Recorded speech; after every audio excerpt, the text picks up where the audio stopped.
Story 1. The Passenger in the Rain. I still think about the mark it left on me more than I think about the face. That's the part that sounds ridiculous when I say it out loud. Not the voice, not the keys, not even what it knew about my dad. It's that when I got home and looked in the bathroom mirror, there was a dark handprint on my cheek like somebody had pressed river mud into my skin, and for a second I had the stupid thought that if I wiped it off too hard, something underneath would come away with it. My name's Nolan Pierce. I was 30 when this happened, and at the time I was doing commercial refrigeration work out near the smaller towns east of Tacoma. I drove a gray Ford F-150, late model, nothing fancy, just reliable, and I spent enough time alone on mountain roads that being by myself never bothered me. That night was in early December, just after a long shift at a grocery warehouse outside Enumclaw, and I was taking the pass home because it shaved almost 40 minutes off if the weather wasn't too bad. It was raining hard enough that the wipers had that steady, hypnotic slap to them, and everything outside the windshield looked washed-thin, black trees, wet guardrails, fog hanging low over the drop-offs. The cab smelled like damp canvas, stale fries, and the wet pine that came in every time I cracked the window. I remember feeling tired, but normal, the kind of tired where you already know what leftovers you're going to heat up when you get home. Then I saw somebody standing on the shoulder in that freezing rain, one arm down, not waving, just waiting. I almost passed them. The road there was narrow, no shoulder to speak of, just mud and rock and trees packed in tight. But when I got level with the figure, my headlights caught a face, pale, calm, not even squinting against the weather, and something in me thought, if I keep driving and I hear tomorrow somebody froze up here, that's gonna sit on me. So I pulled ahead maybe 30 feet and backed up enough for them to reach the passenger side. The second they climbed in, I noticed they were completely dry. Not mostly dry, completely. No dripping hair, no wet fabric, no muddy shoes on the mat. Just cold air rolling off them and that smell of ozone, like after lightning. Before I could really process that, they looked straight ahead and said, in my father's exact voice, "Did you leave the light on for me at the house?" I gripped the wheel hard enough my knuckles hurt. My first thought was fatigue, plain and simple. I hadn't slept well all week. The rain was loud. The wipers were doing that metronome thing. And grief doesn't disappear just because 10 years have passed. It finds weird little crawl spaces in your head. My dad had that low, smoked-out voice from years of welding and unfiltered Camels. And I told myself there was no way a stranger's voice could actually match it. Similar cadence, maybe. Similar pitch. My brain filling in the rest. I even laughed once, just a dry little sound, and said, "No idea what you're talking about." The person turned their head a little then, not toward me, toward the rearview mirror, like they were more interested in my reflection than my face. I should have let that be enough. I should have put the truck in reverse and gotten them back out right there. Instead I kept driving, because I wanted a normal explanation so badly I was practically building one with my own hands. I told myself maybe they'd seen my porch light before if they lived somewhere near the pass. Maybe they were drunk or mentally unwell, or doing that thing people do where they act familiar to lower your guard. I asked where they needed to go. They said, "Home works." Same voice, same flat certainty. I kept my eyes on the road and tried to settle myself with details I could verify. Outside temperature was dropping. Road surface slick but manageable. Visibility poor, not catastrophic. Passenger was thin, maybe my height, with dark hair tucked behind the ears and a brown jacket zipped to the throat. That was what I thought I saw. Every time I glanced over, though, the jacket didn't sit right. The folds didn't move with the truck. The texture looked too smooth, too continuous, like fabric painted by somebody who'd only ever seen fabric in pictures. Then the first real crack hit.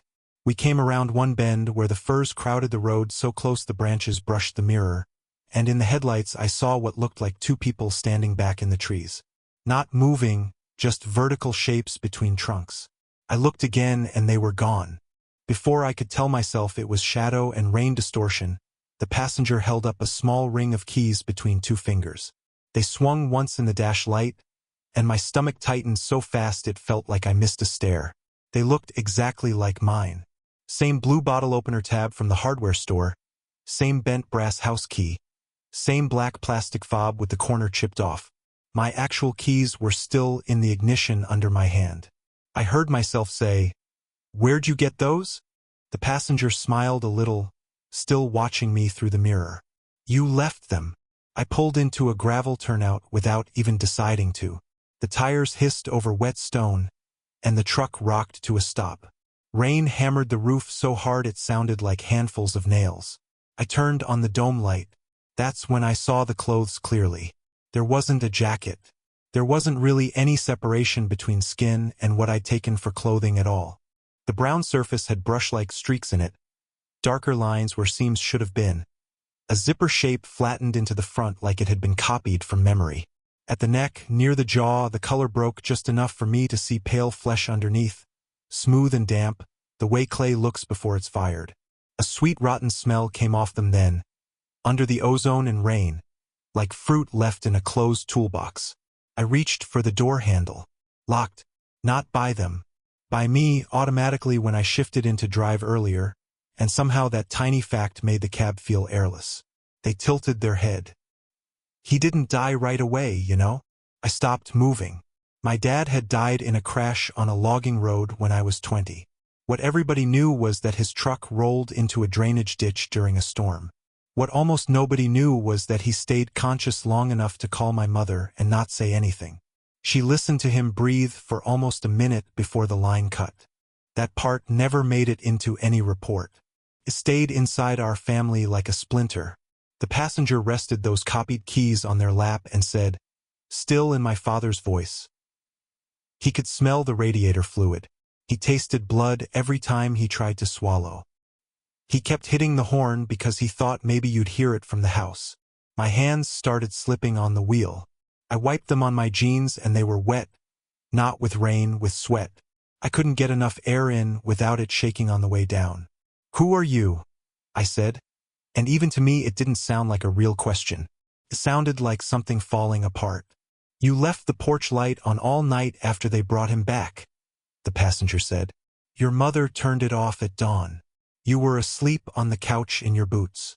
There are details you forget until somebody puts a finger on them. Then they come back all at once with smell and texture and the exact color of the room." I was back there for a second, 18 feet from my own front door, seeing that yellow porch light on the wet gravel and my dad's boots lined up by the mat where he'd left them the day before. The passenger leaned closer. Their face didn't look like my father, not exactly. It looked unfinished, as if features had been pressed into place by thumb. But the voice never slipped. "He waited longer than he should have." I grabbed my phone off the console. No service. Of course there was no service. There almost never was on that stretch. I slammed the screen dark and went for the door again. The passenger moved fast then, faster than anything that still had the right to be called calm. One cold hand caught my wrist, not squeezing hard, just stopping it. The skin felt wrong, slick and heavy and grainy under the surface, like wet clay wrapped around ice. With the other hand, they touched my cheek almost gently. I can't describe what that did to me without it sounding theatrical, and it wasn't. It was physical. My chest jolted so hard I thought I might actually black out. Every muscle in my body went stupid at once. I smelled mud and old standing water and something oily, like the inside of a machine pit. When they pulled their hand back, there was a dark smear on my face, and the passenger said, in my own voice this time, perfectly, "You should have kept driving." That was the moment the whole thing dropped into place.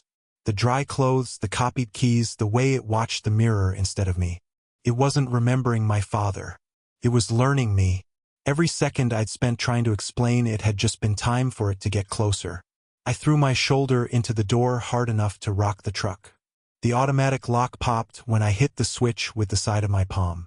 The passenger lunged, not panicked, almost offended. And I caught a glimpse of the chest under that painted jacket surface splitting in hairline cracks as it moved, pale wetness underneath.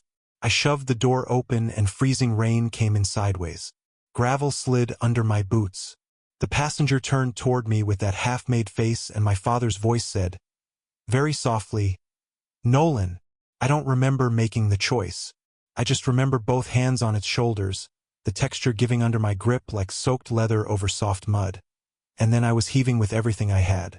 It hit the open door frame, folded wrong, and spilled out into the rain. For half a second it stayed there on the road on its hands and knees, head hanging. Then it lifted its face toward the truck, and in the headlights I saw the features shift. Not dramatically, just enough. My mouth, my nose, my eyes almost. I slammed the door, dropped it into drive, and floored it hard enough the rear tires fishtailed before catching. The rest of that descent was survival and noise. I took curves too fast, clipped gravel, nearly kissed the guardrail twice. The wipers kept smearing water and pine needles across the glass. Every time I looked in the mirror, I expected to see it sitting there again, still dry, still patient. Once I thought I saw shapes keeping pace in the trees, pale between trunks, but I never slowed down enough to make sure. By the time I hit the first stretch with signal, my throat was so tight I could barely get words out. I called 911 and then hung up before they answered because what was I supposed to say? I pushed a person made of mud out of my truck and now it knows my address. Even now, that sounds like something you hear through a wall in an emergency room. I drove straight past my own road and went to a 24-hour gas station in Buckley. Bright lights, coffee burners, people in wet jackets, all the things that are supposed to make the world feel ordinary again. I locked myself in the bathroom and looked at my face. There was a black handprint on my cheek, finger marks clear as if pressed in grease, except when I tried to wash it off. It streaked brown and smelled like cold earth. The deputy who finally took my statement later found nothing on the pass. No person, no footprints, no turnout marks except my own tires. He asked if I'd maybe picked up somebody on something stronger than alcohol. He was trying to be kind about it. That almost made it worse. I don't drive that road anymore. I don't care if the longer route adds an hour. I don't care if people call me ridiculous. Sometimes when it's raining hard at night, I catch myself looking at the porch light before bed, making sure it's off, then on, then off again because I can't remember what would be safer. And the question that never leaves me isn't what it was. It's how long it had been trying doors before it found mine, and how many other people it visited first while it was still learning the right voice to use. I sold the truck that spring. I told people I wanted something better on gas. That was easier than saying I couldn't stand the smell of wet upholstery anymore. Every now and then, usually when the weather turns and the air gets that sharp metal taste right before a storm, I'll think about that copied set of keys resting on its lap. Not because I think they were magic or anything like that, because keys mean access. They mean somebody has already been somewhere they shouldn't have been. What stays with me is how patient it was. It didn't start with teeth or threats or anything obvious. It started with sympathy. Person in bad weather. A small decent choice on a bad road. If there's any part of this I still can't put away, it's that. I don't know how many almost right faces it wore before it found one that made me open the door, and I don't know who heard a familiar voice from the passenger seat before I did and didn't make it to the gas station after. Story 2. The desert stretch. The knife wasn't the scary part at first. Plenty of people carry knives, especially out in the desert, and a small folding blade doesn't mean much on its own. It was the way he sharpened it, slow and careful, like he had nowhere to be and all the time in the world, and the way every time I glanced over he was already looking at me with that big pleasant smile, not blinking, not saying a word. By the time I understood why that smile bothered me, I'd already given him more than a ride. My name is Lyle Gannon. I was 43 then, hauling industrial pumps and box machine parts across Arizona and western New Mexico for a regional freight company out of Phoenix. I work alone because that's the job. You keep your log clean, keep the weight balanced, keep the tires checked, and you get comfortable with your own company. That stretch was somewhere west of Holbrook in late August. One of those days when the heat bakes a chemical smell out of the asphalt and the horizon ripples so hard it makes distant road signs look like they're floating. The cab smelled like dust, stale truck stop coffee, and the faint hot copper scent electronics get after hours of sun. Wind kept hitting the trailer broadside with a steady shove that I corrected without thinking. I'd made that run enough times that everything about it felt standard, including the part where you sometimes see somebody stranded because a tire blew or their car boiled over 50 miles from anywhere. He was standing beside a dead sedan pulled way off the shoulder, driver's door hanging open. Older man, maybe late 60s by the face, white work shirt buttoned to the neck, tan pants, decent boots, no hat. Not frantic. Just waiting. I don't usually take passengers, company policy, insurance, common sense, all of that. But there was no other traffic for minutes at a time, and the temperature out there can kill you if your water's low. I eased over, kept my foot on the brake, and asked through the open window if he needed a town. He said, "Only a few miles up. A turnoff." Voice steady, educated, no slur, no rambling. He climbed up slow, thanked me, set a leather satchel by his shoes, and closed the door gently, like he was getting into a church pew. Then he took out a pocket knife and a little sharpening stone and started working the edge. That alone didn't trouble me. I've been on the road long enough to sort harmless odd from actual threat. People fidget. People self-soothe. People do things with their hands to fill empty miles. The only mildly off part was when I asked where exactly he wanted out, and he pointed ahead at nothing I could see and said, "There, when the road forgets itself." I figured geologist, surveyor, maybe one of those independent researchers who camp out near old sites and talk in sentences that don't sound like everyone else's. We get that sometimes. Desert attracts specialists and cranks in equal measure. I put him in the second category and let it go. After a few minutes, he asked what I hauled, how often I ran this route, whether I lived in Phoenix proper or outside the city. His tone stayed casual. Mine did too. I answered the way you answer strangers in transit, enough to be civil, not enough to invite them into your life. He smiled the whole time, that wide dry smile, and kept drawing the blade across the stone with this whispering scrape that blended with the trailer wind until I almost stopped hearing it. Out on the road, the heat shimmer kept making shapes appear far ahead, vertical wavering forms like people standing in the lane. Every time we got closer, they flattened into signposts or brush. The smell changed once when we crossed a wash, from hot tar and dust to something mineral and old, like sun-baked bones. He looked out at the empty land and said, almost to himself, "People disappear out here because everything looks like somewhere." I dismissed it cleanly. That's how I operate. I don't dramatize. I categorize. Odd phrasing, not a threat. Eccentric passenger, not an emergency. I ran through the practicals. He had no visible weapon besides the pocket knife, and that was small. He was older, thinner than me, and the cab was my environment, not his. I had radio, fuel, water, route knowledge. The sedan he'd come from looked real enough in the mirror until it disappeared behind a rise.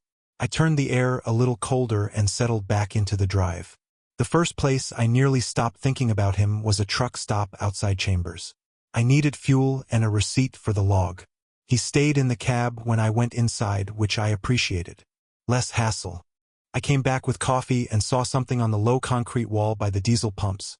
A little wooden figure about the length of my hand, roughly carved, legs straight, arms at the sides. It had a notch cut where my left eyebrow has a scar from when I was 19.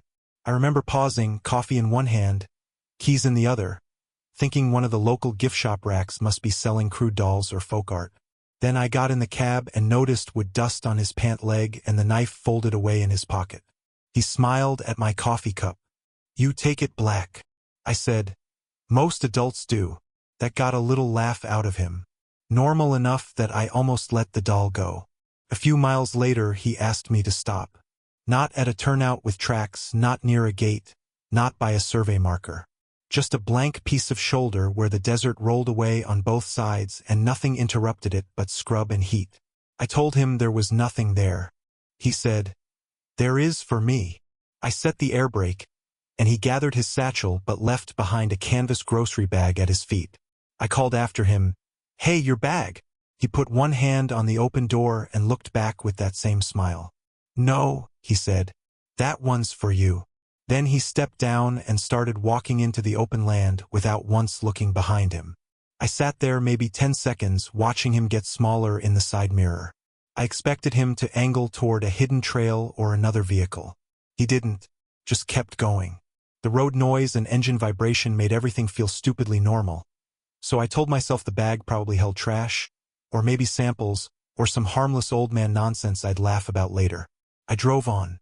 The partial release lasted until the next rest area, maybe 30 minutes east. I was calmer by then. I even rolled my eyes at myself for being thrown off by a wood carving. In my line of work, if you let every weird customer story hook into your nerves, you burn out fast. I parked under a light, ate half a sandwich, and finally checked the bag. Inside were folded county maps, not one, several, all of them of neighborhoods in Mesa. My neighborhood, my street, my cul-de-sac. There were photocopied aerial views with my house outlined in red pen and a neat black X at the front door. Under those was another wooden doll. Then another. Each one looked a little more like me. Same broad shoulders. Same scar. One even had a carved rectangle in the left hand where my phone should be. I went cold in a practical way, not cinematic, just immediate. Pulse up, breathing shallow, field of attention narrowing. I took the bag inside to the cashier, an older woman chewing gum behind glass, and asked if they'd seen the man who'd been riding with me. She barely looked up. "Honey, I ain't seen who rides with who all night. That your husband carved those." Wrong answer. Wrong assumption. I threw the bag back into the truck and told myself there was still a plausible chain here. Maybe somebody in town knew me. Maybe this was an elaborate local prank. Maybe the man had found public records, which is easier than people think. Disturbing, yes. Magical, no. Targeted, probably not. I drove on because the load had a delivery window and because movement still felt safer than standing still. That calm held for almost an hour. Then my phone rang from a blocked number. I answered on speaker without thinking, eyes on the road. He said, "Blue company polo, sleeves rolled twice, left boot untied." My mouth went dry so fast it felt like I had a fistful of cotton under my tongue. I looked down. He was right about the boot. He'd only know that if he could see me now. I checked mirrors, shoulder, median, everything. Nothing but dark and headlight wash and the long box of my own trailer. "Where are you?" The scrape of stone on blade came through the speaker, soft as breathing.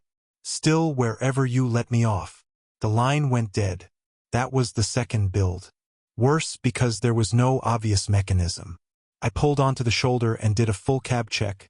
Behind the seats, sleeper compartment, under the bunk, every cabinet. Even though I knew a full-grown man couldn't fold himself into the spaces I was checking. My hands shook anyway. I tasted old coffee and metal at the back of my throat. Nothing. No one. I locked every latch, got back in, and drove faster than I should have. At a gas station outside Gallup, I found another doll beside the ice freezer. This one with its head turned too far to one side. At the next stop, one was on the sink counter in the men's room. Same wood. Same knife marks. Each partial release got shorter. Each new thing arrived quicker. I started using the restroom with the stall door open so I could watch the entrance. I stopped sleeping for more than 20 minutes at a time. Every mirage out on the highway looked briefly like him. White shirt and patient smile, until the heat tore it apart. The desert itself started feeling incorrect, too wide, too empty, as if all that open space wasn't freedom but access. The peak came because I decided to stop waiting for it to get worse and drive straight to law enforcement. I was outside a small town whose name I barely remember. I saw a county substation sign and swung in so hard the trailer tires barked. Inside, under fluorescent lights and a bulletin board full of wildfire notices, I put the maps and dolls on a deputy's desk and told him everything in one breathless run. He had the look people get when they're trying to decide if you're dangerous, drunk, or just exhausted. Then his eyes shifted to a faded missing person poster pinned low on the wall behind me. "Where'd you say you picked him up?" I turned. The poster was sun-bleached and old enough the corners had curled. Missing since early summer, 30 years earlier. Name, county. Last seen beside a disabled vehicle on Interstate 40. The picture showed the same older man in a white shirt, smiling politely at the camera. Not younger. Not much younger at all. Same narrow face. Same eyes that looked amused by being looked at. I actually laughed once when I saw it because my brain rejected it so hard that laughter was all it had. Then I asked the deputy for the date on the poster. He checked, frowned, and said they'd kept a local archive wall of unresolved cases. Why? I ran back to the truck. The passenger door was cracked open. I know it had been latched because I checked that by habit. The cab was empty. No satchel. No knife. No man. and I had driven the last 12 miles doing 60 with no place for anyone to get out without breaking every bone in their body. They searched the lot. They searched under the trailer, around the dumpsters, behind the substation. Nothing. One deputy asked if maybe I'd imagined the ride and found the bag somewhere else. I told him to dust the passenger handle if he wanted.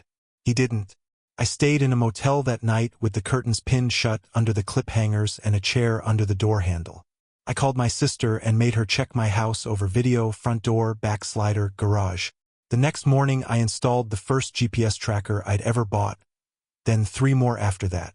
One in my truck, one under the mailbox, one tucked in a planter near my front step. I paid for cameras that record to a drive instead of the cloud because I wanted something I could hold if I ever had to prove anything. I still haul, but I don't pick up stranded people anymore. I call highway patrol and keep moving. The question that chews at me isn't whether the poster was real. It was, I touched the paper. I read the county stamp. The question is who I gave a ride to out there, if it was a who at all, and why I happened to be the one he marked. Maybe I wasn't. Maybe he would have chosen whichever truck slowed down that afternoon. Maybe that's worse. Maybe there wasn't anything special about me except I was available, alone, and trying to be decent on a road that rewards neither. Every security upgrade I made after that was supposed to put the world back into categories I understand. Locks, angles, coverage, distance.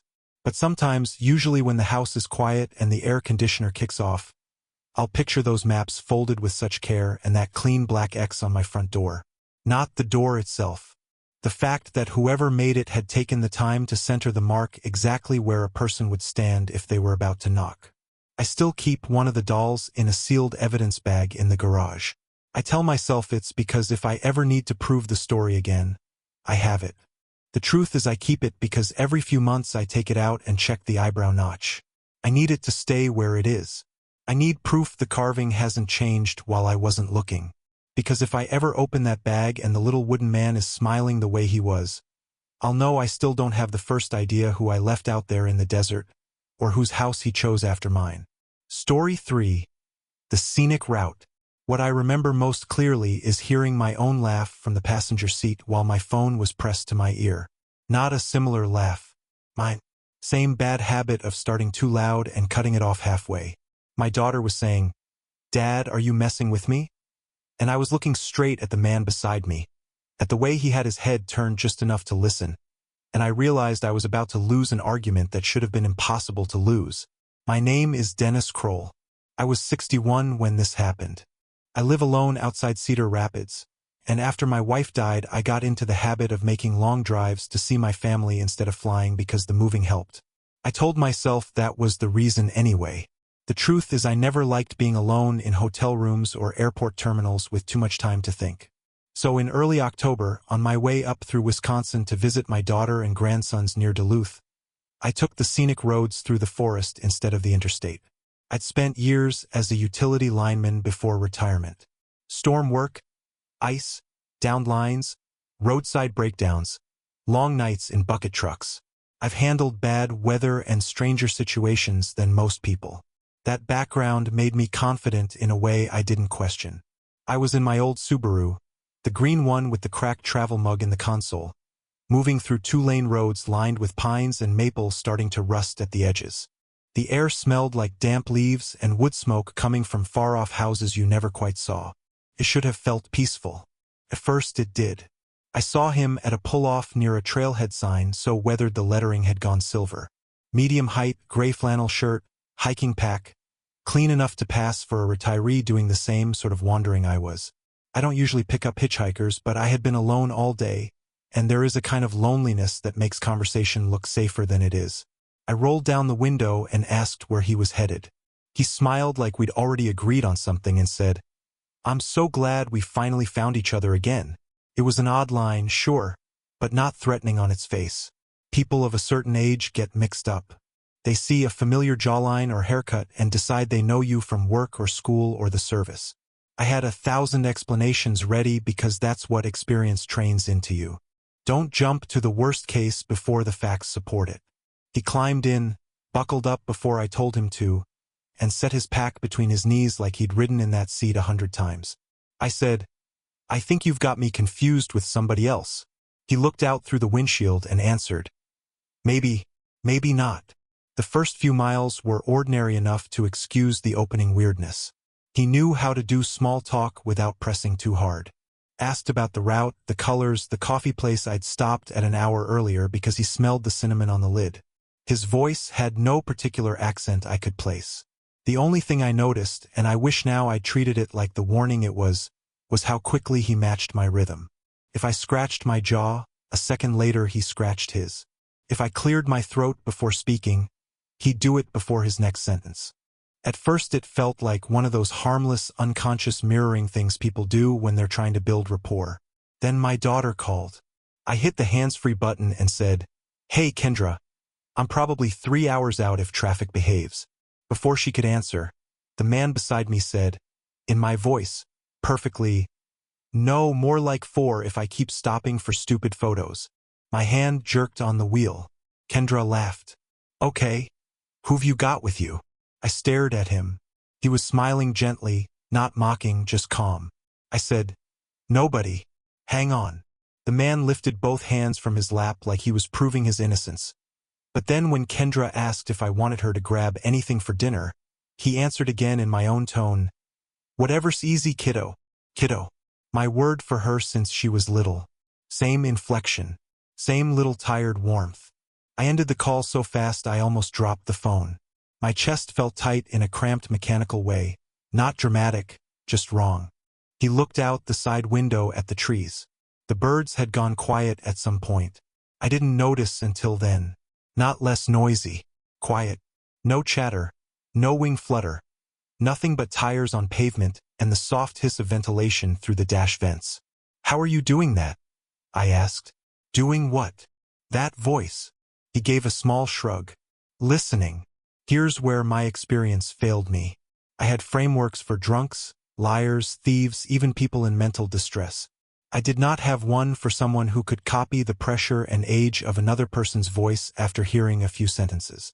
So I reached for the nearest sensible category and made it fit. I told myself he was a talented mimic, maybe practiced, maybe a creep who got his fun rattling strangers. Annoying, yes. Dangerous, not necessarily. I kept driving because I was on a public road in daylight and because once you've spent decades solving physical problems, your instinct is to believe every threat eventually shows its mechanism. For a while I regained enough calm to feel embarrassed by my own nerves. We passed a farm stand, a closed bait shop, a church sign by the road, ordinary things. He asked if my grandsons still liked those little sour gummy worms I used to bring. I turned to him too fast and felt the car drift toward the shoulder. That detail wasn't on social media. It wasn't even recent. I had brought those worms on one visit when the older boy was 6. "Who told you that?"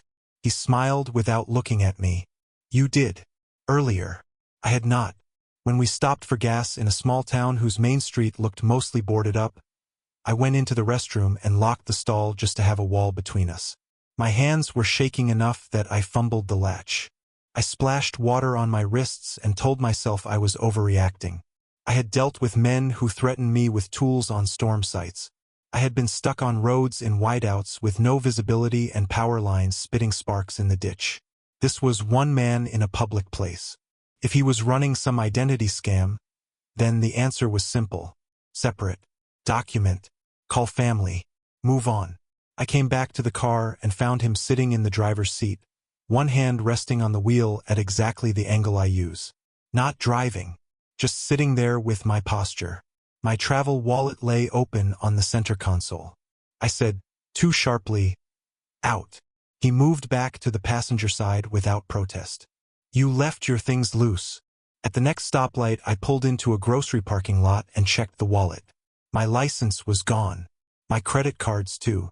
I tore through my jacket, my bag, the console, the map pocket. Nothing. He watched me with mild interest, then nudged his backpack toward me with one shoe. "Look in there." Inside were my cards. My license. My insurance card. My pharmacy discount card from a store back home. Not copies. The real things. My name on them. My face. Mixed in with a toothbrush, a rolled pair of socks, and a paperback guide to the Great Lakes. The shock of seeing my own life packed into a stranger's bag did something ugly to my legs. They went weak and rubbery under me. I had to brace on the open door frame while traffic hissed by. He said, "You don't need this life anymore. I'll take it from here." I laughed then, a hard, stupid bark, because the sentence was so nakedly insane that part of me wanted it to be a joke. "That's not how anything works." His answer came in my voice again. "You'd be surprised how often it is." That was the pivot, the point where all my working explanations started coming apart instead of holding. Scam did not cover this. Random oddball did not cover it. And the more I tried to pin him to a category, the less solid he seemed. He knew family nicknames, the way I held a steering wheel, the exact irritated sigh I make before opening a pill bottle. He'd answered only one phone call and already sounded enough like me that my own daughter played along. My experience, all those years telling crews not to panic, telling younger men to slow down and assess, suddenly felt like a set of tools built for the wrong machine. I called my son from the parking lot. The hitchhiker held out a hand politely, like asking to see a document. Against my better judgment, maybe because I needed to prove something to myself, I let the phone stay on speaker. My son answered with, "You already talked to Kendra. What now?" I said, "Listen to me carefully. I have some guy in the car with me." At the exact same moment, the hitchhiker said in my voice, "Listen to me carefully. I picked up some guy and he's messing with me." Same timing, same pitch. My son went silent. Then he said, uncertain now, "Dad." Which one of us had he meant? The hitchhiker leaned closer to the phone and spoke in my ordinary irritated cadence. "I'm driving. If anybody else calls, don't answer. He's trying to get ahead of me." My chest started hammering so hard I could feel it in the roots of my teeth. I snatched the phone and ended the call. My fingers had gone clumsy. He didn't fight me. He didn't have to. I saw it then. He'd already been working ahead of me, not catching up. Ahead. Every chance I'd given him to listen had been something he banked. I forced him out at a turnout 20 miles later. Not because I felt brave. Because if I stayed in the same sealed car with him another minute, I thought I might stop being able to tell where my own reactions ended and his began. He stepped out easily, almost kindly, and before he shut the door he said, wearing my tired road voice better than I did by then, "If you hurry, you might still get there first." I drove like hell to my daughter's house. Twilight had gone blue by then, and the road into her neighborhood curved through pines thick enough to make the houses feel hidden. My throat felt sanded raw from breathing through my mouth. My hands cramped on the wheel. Every light I hit looked deliberate. Every minute felt like something being stolen. When I pulled into the driveway, there was another car already there. A dark sedan I didn't recognize. Kendra opened the front door before I made it to the porch, and I saw the hesitation on her face. Just a flicker. Enough to split me open. "Dad." From inside the house, deeper in the hallway, I heard my own voice say, calm and familiar, "It's okay, honey. Don't let him in yet." I shoved past her. Maybe that was wrong. I don't know. By then wrong had become a luxury. The house smelled like chili and laundry detergent and the crayons my grandsons leave in the heating vents. Ordinary home smells. In the kitchen stood the man from my car, wearing one of my old fleece jackets I'd left there on a previous visit. One grandson clung to his leg, comfortable as anything. No one screamed. No one gasped. That's what made it unbearable. He fit too well. I don't remember all the shouting. I remember the confrontation as fragments. Me grabbing his collar. The fleece bunching in my fists. Him not resisting at first, only looking at me with disappointed patience. Kendra between us, crying and furious. My son-in-law calling the police. The hitchhiker finally speaking in his own voice, quiet and flat. "This is why you shouldn't travel alone when you're already fading." It was such a cruelly plausible sentence that for one instant I saw the whole scene from my family's side. A tired old man arriving wild-eyed and confused, accusing someone calm and familiar. I got lucky on one small thing. My younger grandson looked at him and said, "That's not Grandpa. He doesn't smell like the truck." Kids notice the parts adults edit out. The hitchhiker's eyes moved then, just slightly, and that tiny break in composure was enough. I dragged him backward through the mudroom and out the side door. He slipped free in the yard, lost a shoe in the wet grass, and ran into the tree line before I could get both hands on him again. We searched with flashlights until police arrived. Nothing. Just dark woods, damp leaf rot, and one shoe with no maker's label inside. My family believed me eventually, or enough of me to lock the doors and change routines. The officers wrote it up as a disturbance with suspected fraud. They were polite, skeptical but polite. I stayed for a week and slept with the bedroom chair jammed under the knob like a teenager in a motel. Since then I've changed banks, changed my route habits, changed the way I answer my own phone. What I have not changed is the feeling that something unfinished stepped out of that yard and kept going. I used to think experience covered more ground than it does. Bad weather prepares you for weather. Loneliness prepares you for some kinds of silence. Neither prepares you for hearing your life fit someone else better than it fits you in the moment. That's what keeps working on me. Not whether he was human, because I honestly don't know what answer would help. It's whether he tries again. With me, with my family, with some other person on a scenic road who thinks conversation is a harmless thing to offer because the trees are beautiful and evening is coming on. I still take the interstate now. I hate the interstate, but I take it. And whenever one of my grandsons calls from an unknown number and says, "Grandpa," guess what? There is always a split second before I answer where I wait to hear if the laugh on the other end is mine. Story 4. The cross-country trip. The thing people always ask is why I didn't just kick them out sooner. I used to get defensive about that. Now I don't, because once I started putting the trip back together, receipts, bank alerts, gas station cameras, the sheriff's photos of what was in my trunk, I realized the better question is when exactly it stopped being my car. I can't give you one clean moment. I can only show you the pieces in the order I finally learned to see them, and once you see them that way, the ending was there almost from the beginning. My name is Talia Wynn.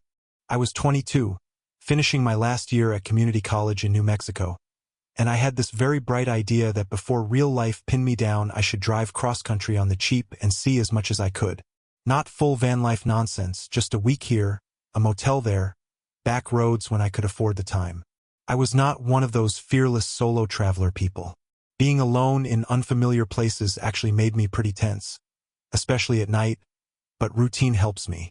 Playlist on, snacks in the cup holder, text my roommate every stop, keep moving.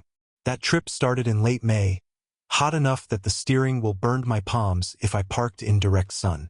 The Southwest looked huge in a way that stopped feeling inspiring after a few hours and started feeling blank. Dry grass, sun-baked earth, hot metal every time I opened the door.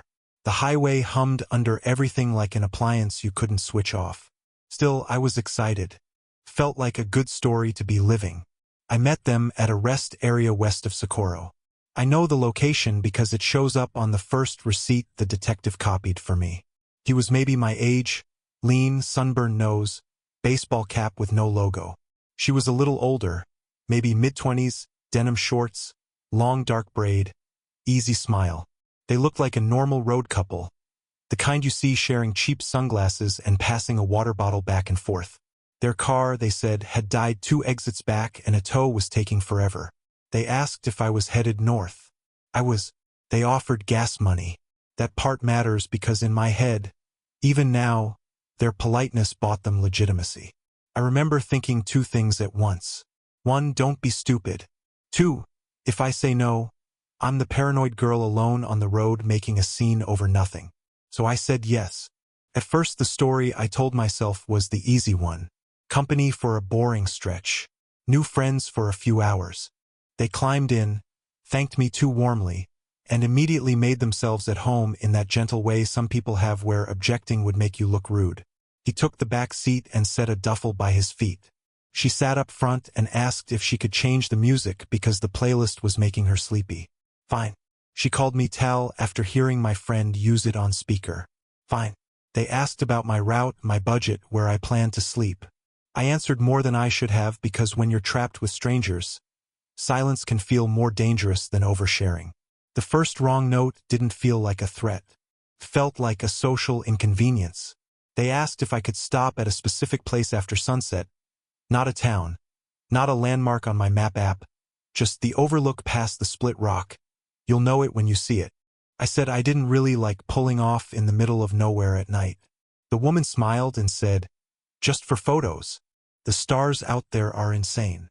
The man in the back added, we'll only need 5 minutes. 5 minutes is how people get you. Small requests, specific enough to sound harmless. I remember nodding because saying no for a second time in 1 hour felt weirdly mean. When I reconstruct it now, the escalation shows up in objects. That's how I see it. Not one big scene.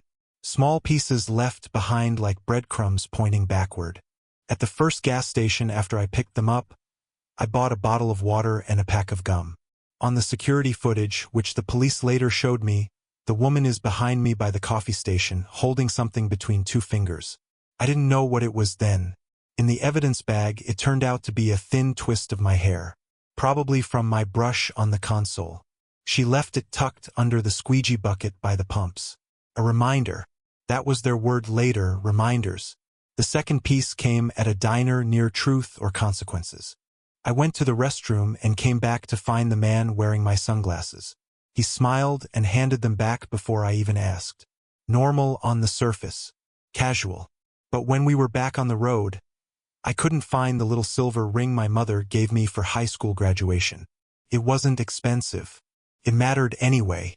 I assumed I'd left it on the sink. The next morning the deputies found it wrapped in a napkin under the passenger seat. Hidden, not lost.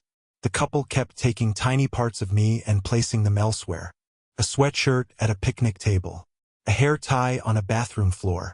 My student ID sleeve dropped behind a vending machine. At the time I missed every single one because each absence was small and each conversation gave me somewhere else to point my attention.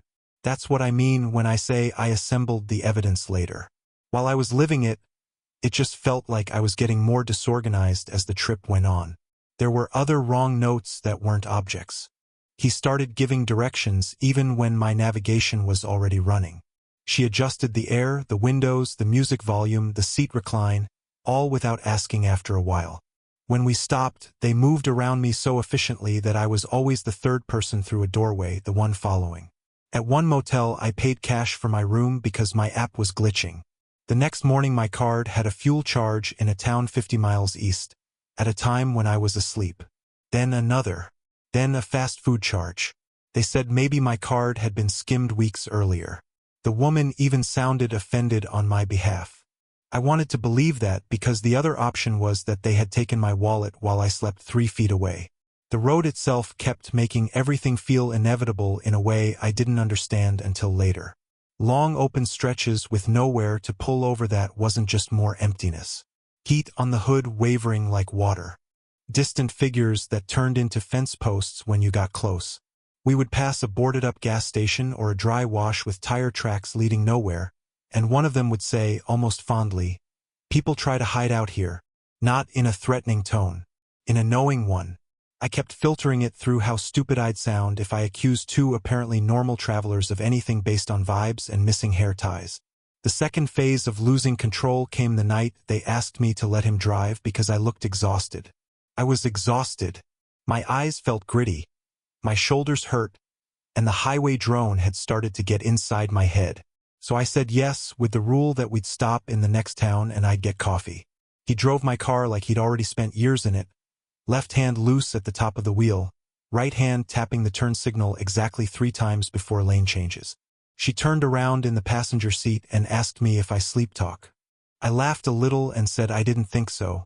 She said, "You said a lot last night." What did I say? Enough. That word stayed with me. Enough for what? I woke at some point with the taste of old pennies in my mouth and my heart banging against my ribs because we were moving down a side road that wasn't on my route. No town lights. No service. Just moonlight on scrub and the engine sound changing under the tires. I sat up and asked where we were going. He said, "Shortcut." She said, "You agreed." I had no memory of agreeing. Maybe I had. Maybe I'd been half asleep and nodded. That's the kind of uncertainty they lived inside. Not enough to prove, always enough to erode. At a roadside pull-out the next morning, she handed me my own toothbrush from her bag and said, "Don't leave pieces of yourself in places you won't come back to." She was smiling when she said it. Soft voice, almost teasing. I took the toothbrush and my hand was shaking so hard the bristles rattled against the plastic handle. I could feel my pulse in my wrists. My throat kept closing up around words I didn't say. Part of me wanted to scream then. The stronger part wanted to get to a place with other people before I did anything that might be interpreted as crazy. The line that changed everything came in northern Arizona, at a viewpoint where the land opened so wide it felt fake. She was braiding her hair in the mirror, he was leaning against the hood, and I was checking my banking app for the third time that day. More charges. My card. Towns I'd never entered. I said, "Did you use my card?" He looked at me. Not guilty. Not angry. Just mildly surprised I'd asked aloud. "We're almost to our real home," he said. "And you're going to be the guest of honor." There are sentences that make the body understand before the brain does. My hands went numb first. Then my stomach dropped in this flat, dead way. Not butterflies. Not panic. Just absence. I laughed because I wanted it to be a joke, and neither of them laughed back. By then I had enough pieces to know I was in danger and not enough options to do anything clean about it. They had my route, my sleep schedule, probably copies of my cards, maybe my keys while I slept. We were hours from anyone I knew. I kept my face steady because I could feel both of them watching for any shift. That is what endurance looked like in real time. Nodding. Drinking the water they handed me but pretending to sip instead. Agreeing to the next stop. Staying soft-voiced. Waiting. The peak came because the waiting ran out. They told me to get something from the trunk at a dirt turnout off the main road. No buildings. No cars. Just open land and a wind that smelled like dry grass and hot rock. The man stood close enough behind me that I could feel body heat through my shirt. When I lifted the trunk, the first thing I saw was a floral duffel with a frayed strap. Then a stack of shoes in mismatched sizes. A child-sized backpack. Empty. A men's watch with dried mud in the band. Cosmetic bag. 2 wallets. 3 cracked phones. A motel key card. So many ordinary belongings packed together that the horror of it didn't register all at once. It assembled itself in layers. Each item had once belonged to somebody who thought they were still in a normal story. There were printouts too, folded missing person notices clipped from county sites and local papers, faces staring out from cheap paper, all from routes that crossed the same corridor we were on. One of the women in the notices had my same haircut from the year before. I know that sounds like the least important detail in that trunk. It's the detail I still see. She came up beside me and said, almost warmly, "See, we keep our guests with us." My legs wanted to go. My body knew it. But he was on one side and she was on the other, and the road beyond them was empty enough that running would have been its own kind of volunteering. My chest felt too small. Every breath scraped. Sweat slid down between my shoulder blades even though the wind had picked up. I said the first thing that came to me, which was stupid and true. "How many people?" She smiled without showing teeth. "Enough to make it feel like home. The only reason I'm alive is because they still preferred process over speed. They liked the stretch. They liked taking control by increments. So instead of doing whatever came next right there, they closed the trunk, got back in, and drove toward a larger highway town where they probably thought crowds would make me easier to manage if they framed me as unstable. Maybe that had worked before. Maybe that was part of the system. I don't know. What I do know is that I endured. I said little. I kept my hands visible and my voice small. I let them think I was folding. At the first crowded gas station with tour buses and families and enough people to break their rhythm, I waited until he went inside to pay and she was turned halfway around looking for something in the back. Then I opened the door and ran. My knees nearly gave out before I hit the entrance. They felt wrong, numb and weak at the same time. I slammed into a display of windshield fluid, knocked over a cardboard rack of maps, and screamed for help until my throat tore raw. Not words at first, just sound. Then words. "They're going to take me. That's my car. Check the trunk." Cashier grabbed me. Somebody else locked the front doors. People love to say crowds won't help. Crowds helped me. Police came. The couple were gone by the time anyone got outside. They had left the car in motion just enough to drift into a curb. The trunk was still there. So were the things inside. So were the receipts, the old phones, the reminders, enough fragments for detectives to start building a timeline bigger than mine. They kept me in a motel under observation that night because I couldn't stop shaking, and every time I closed my eyes I saw ordinary objects in piles, ownership stripped off them, waiting to be named by someone who would never come. The aftermath hasn't settled into anything neat. I finished school online because I couldn't stand the drive. I sleep with my keys under the pillow and still wake up checking for my wallet before I know I'm awake. The couple were never found, at least not in any way the investigators shared with me. I got back some of my things. Most of them I threw away. A toothbrush can become evidence too easily. The question that stays is larger than my story, which is maybe why it feels so heavy. Not just who they were. Not even what they planned for me, because I know enough about that. It's how many people they hosted before I opened the trunk, and where that real home actually is if it exists at all. Whether it's a house, a patch of desert, a dozen motel rooms under fake names. Whether the reminders they left behind all along the route were mistakes or invitations or a way of counting. I don't pick people up anymore. That's obvious. What surprises me is that I also don't leave things behind. Not accidentally. Not ever. If a hair tie falls in a parking lot, I notice. If a receipt isn't in my pocket, I go back for it. Because sometimes I think about all those little pieces of strangers they carried from town to town, and how easy it would be to map a whole road full of vanished people if you only knew where to look. And sometimes, when I'm fueling up at a crowded station and everyone around me looks harmless in the bright lights, I catch myself staring at the cars with out-of-state plates and wondering how many guests of honor are still on their way to a place that doesn't have an address.